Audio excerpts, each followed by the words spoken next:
বন্ধুগণ,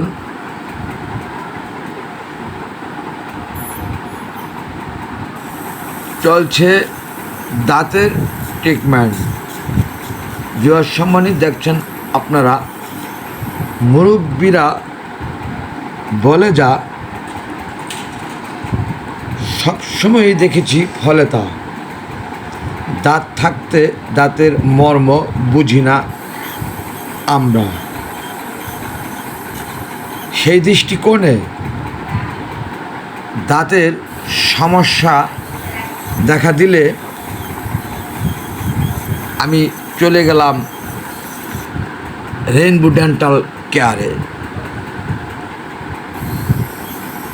খুব সুন্দরভাবে নরম হাতে স্লো মোশনে ব্যথা না দিয়ে স্ক্যানিং করছে আমাকে ডাক্তার আপা, ধন্যবাদ তাকে। সত্যিকার অর্থে না বললে নয়, তা পূর্বে একাধিকবার অন্য ডেন্টালে যে কম বেশি ট্রিটমেন্ট করেছি আমি, তাতে এত কম ব্যথায় এত সুন্দরভাবে ট্রিটমেন্ট হয়নি। যাই হোক, আমি অল্প একটু সময় ভিডিওটি করেছি কেবলমাত্র এতটুকু বলার জন্যই, তা অনেক সময় নিয়ে আস্তে আস্তে করেছে বলে ডাক্তার আপা আমি ব্যথা পাইনি, হয়তো আমার মনে হয়েছে তা। অনেক ধন্যবাদ আপাকে। রেইনবো ডেন্টাল কেয়ার,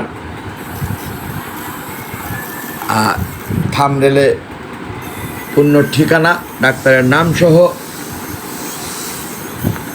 দেখছেন আপনারা, এবং সময় নষ্ট করে দেখলেন যারা, সশ্রদ্ধ অভিবাদন। মা টেলিভিশন থেকে একটুও ভালো লাগে যদি শেয়ার করে দেবেন অন্যকে দেখার স্বার্থে। সাবস্ক্রাইব করে না থাকলে সাবস্ক্রাইব করে নেন, সাথে সাথে লাইক দিন, কমেন্টস করুন। আমি উঠে একটু থুথু ফেলে নিলাম, ফেলে নিচ্ছি, এবং সেই সাথে টিস্যু দিয়ে মুখ মুছে আবার সিটে